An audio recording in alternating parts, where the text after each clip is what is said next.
Good morning বন্ধুরা, SR ব্লগে সবাইকে স্বাগত জানিয়ে আজকের ব্লগটা শুরু করছি। আর আজকে হচ্ছে শনিবার। সকাল সকাল ঘরের সব কাজকর্মই কমপ্লিট করে ফেলেছি, ঘর ঝাড়ু দেওয়া, ঘর মোছা সবই করে ফেলেছি। আর আজকে যেহেতু শনিবার, ওই জন্য নিরামিষ রান্না হবে, সেরকম কোনো চাপ নেই। আর সকালবেলা একটু আলুর তরকারি করেছিলাম, সবাই ভাত দিয়ে খেয়েছে, কিন্তু আমি একটু মুড়ি দিয়ে খেয়ে নিচ্ছি। আর সকাল সকাল সব কাজকর্ম করার পরে এখন খেয়ে নিচ্ছি। খাওয়া দাওয়ার পরে আবার রান্না বান্না রয়েছে, আর রান্নার জোগাড়ও করব, নিরামিষ রান্না করব। দেখি কি রান্না করি। বরবটি রয়েছে, ঝিঙে রয়েছে, ওই সবজি রয়েছে, সবজিগুলোই রান্না হবে, ডাল টাল হবে, এরকমই কিছু। শনিবারের নিরামিষই হয়, তোমরাই জানো। আর শনিবার দিন মাছ টাছ খাওয়া হয় না, আর সেই জন্য অত চাপ নিচ্ছি না। কেননা রান্না বান্না যদি মাছ তরকারি হয়, তাহলে মাছ তরকারি কাটা বাছা অনেকটাই সময় লাগে। সেই জন্য এখন খাওয়া হয়ে যাওয়ার পরে স্নান করব। জামা কাপড় কিছু আছে, সেগুলো একটু কেচে নেব, কেচে তারপরে স্নান করব আর পুজো দেব। তারপরে যাব রান্না। আর তার আগে রান্নার কাটাকুটিগুলো কেটে গুছিয়ে রেখে যাব, যাতে এসেই ঝপঝপ রান্না করতে অসুবিধা না হয়। আর এখন তার জন্য খেয়ে নিলাম। সকালবেলা স্কুল এখনও ছুটি রয়েছে, শনিবার আজকে স্কুল যাবে না, একবারে সোমবার তারও ছট পুজোর ছুটি রয়েছে। সোমবার মঙ্গলবার ছুটি রয়েছে, সোমবার বুধবার থেকে একবার স্কুল খুলবে। তাহলে বন্ধুরা খাওয়া দাওয়া করে নিই, তারপরে আসছি। দেখো আমার স্নান সেরে পুজোটা দেয়া হয়ে গেছে, পুজোটা দিয়ে নিলাম। আর এখন চলে যাব রান্নাঘরে। এই দেখো আলু ভাজা কেটেছি, বরবটি ভাজা করব, আলু ভাজা করব, আর ঝিঙে আলু দিয়ে পোস্ত রান্না হবে। ঝিঙেগুলোও কেটে নিয়েছি, ঝিঙে আলু পোস্ত করব, আর ভেন্ডির তরকারি করব, ডাল করব, সব রকমই হবে। নিরামিষের দিনে একটু ঝামেলাই হয়, এ বলবে ওটা খাবো না, ও বলবে ওটা খাবো না।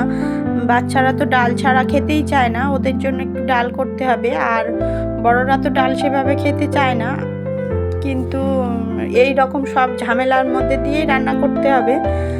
আর ডালটা করব কি করব না সেটাই মনে করছিলাম। বড়দের যেহেতু ঝিঙের তরকারি হবে, ভেন্ডি আলুর তরকারি হবে, বরবটি ভাজা হবে, এই দিয়েই বড়দের হয়ে যাবে। আর আলুটা একবারে বেশি করে ভেজে নিলে বরবটি আলু দিয়ে মিলিয়ে দেব।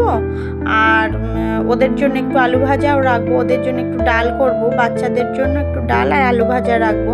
তাহলে বন্ধুরা দেখো রান্নাটা মোটামুটি হয়ে এসেছে। ঝিঙেটা বসিয়ে দিয়েছি, পোস্তটা বাটছি। বাটা হয়ে গেলে, বাটছি বলতে মিক্সিটা তো খারাপ হয়ে গেছে, ওই জন্য শিল নোড়াতে বেটে নিতে হবে। আর বেটে নিয়ে ওর মধ্যে দিয়ে দেবো। পোস্তটা দিয়ে বেশি জাল দেওয়া লাগে না, অল্প একটু জাল দিলেই হয়ে যায়। আর দেখো আমার রান্না বান্না পুরো কমপ্লিট। ঝিঙে পোস্ত, বরবটি আলু ভাজা, আর আছে আলু ভাজা, ওদের জন্য আলাদা আলু ভাজা রেখেছি। বাচ্চারা তো সবজি খেতেই চায় না, জানে না কিভাবে ওদেরকে সবজি খাওয়াবো।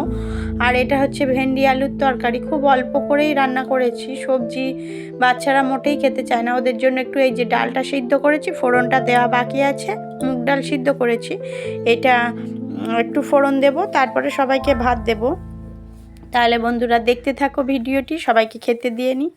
আর দেখো দুপুরবেলা একটু শুয়েছিলাম, আর ছোটো মেয়ে আমার শাশুড়ি মা একটু বাইরে গিয়েছিল এক জায়গায়। আর তারপরে এই আসার সময় মিষ্টি নিয়ে এসেছে, মিষ্টি বলতে রসমালাই যেগুলো, ওগুলো খেতে ওরা খুব পছন্দ করে। নিয়ে এসেছে 3 জনের জন্য, মানে আমার 2 মেয়ে আর আমার ননদের ছেলে যে দেবজিৎ, ওরা 3 ভাই বোনে খাবে, ওই জন্য মিষ্টি রসমালাইটা নিয়ে এসছে। আর আমাকে বলছে মা রসমালাই খুলে দাও।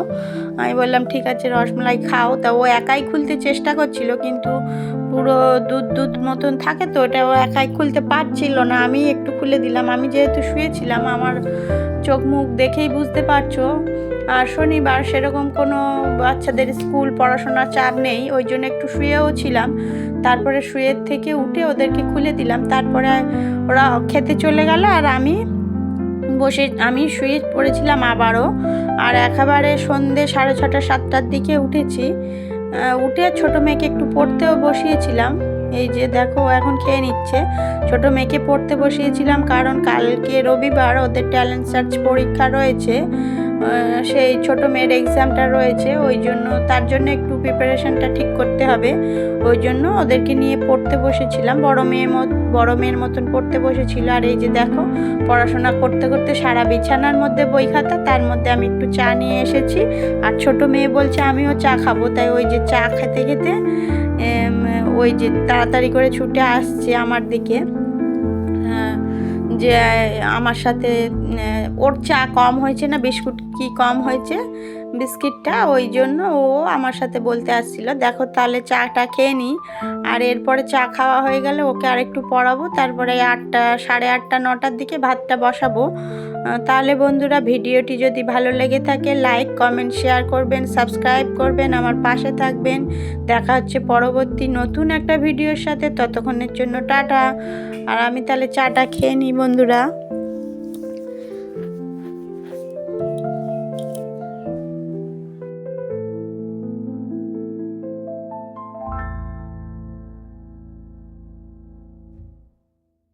টাটা বন্ধুরা, গুড নাইট, সবাই ভালো থাকবেন।